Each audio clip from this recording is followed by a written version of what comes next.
Senador Eduardo Braga, o senador Eduardo Braga está na ordem de inscrição. Eu agradeço a Vossa Excelência e faço esse pela ordem e peço ao líder do governo, senador Romero Jucá, que ouça esse meu pela ordem. Eu tenho 35 anos de vida pública, senador Romero Jucá, e tenho muitos anos na luta em defesa do Estado do Amazonas, e em defesa do trabalhador amazonense, e em defesa da Zona Franca de Manaus. Eu não apenas lutei pela implantação da Zona Franca de Manaus, lá nos idos do início da década de 80. Eu lutei pela sua prorrogação, pelo seu aprimoramento, pela sua reformulação. E a Zona Franca de Manaus, ela se transformou num grande polo industrial e fez com que a cidade de Manaus se transformasse numa cidade industrial, uma cidade, portanto, de trabalhadores de chão de fábrica, aonde a questão da lei, da consolidação das leis dos trabalhos tem um papel fundamental para o povo do meu estado.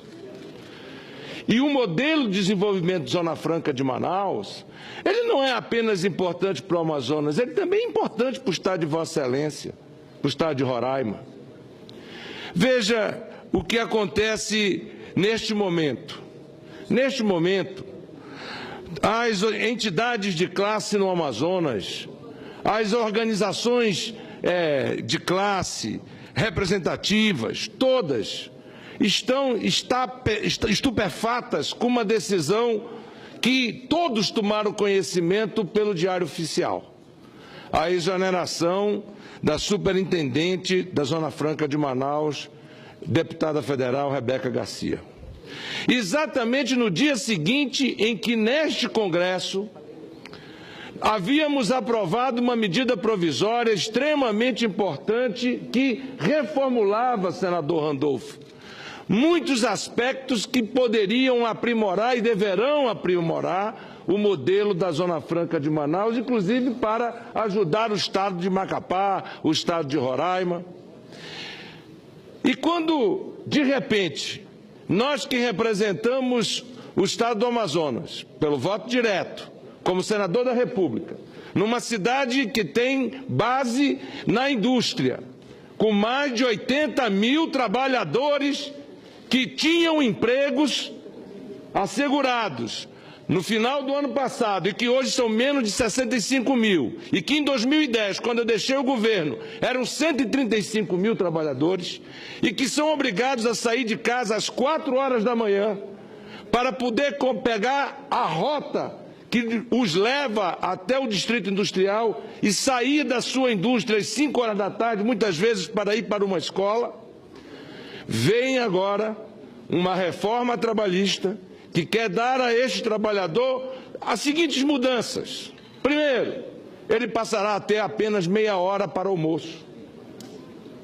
Numa fábrica que muitas vezes tem 10 mil metros quadrados só de linha de produção.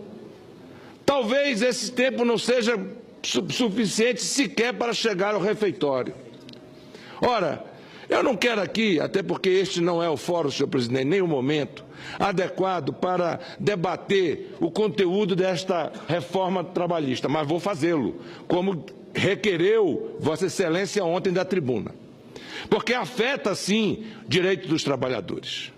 Agora, o que eu não quero acreditar é que, pelo fato de eu ter exercido o meu voto na Comissão de Economia e Finanças do Senado da República, pedindo para que nós pudéssemos debater um relatório que sequer havia sido publicado nesta casa,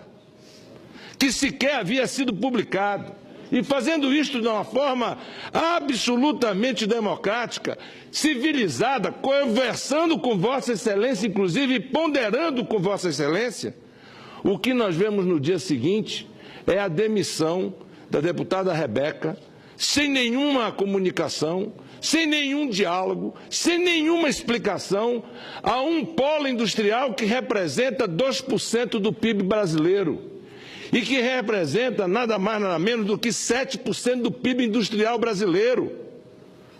Eu quero aqui deixar o meu protesto, porque não há nenhuma explicação a não ser uma indicação política para o cargo.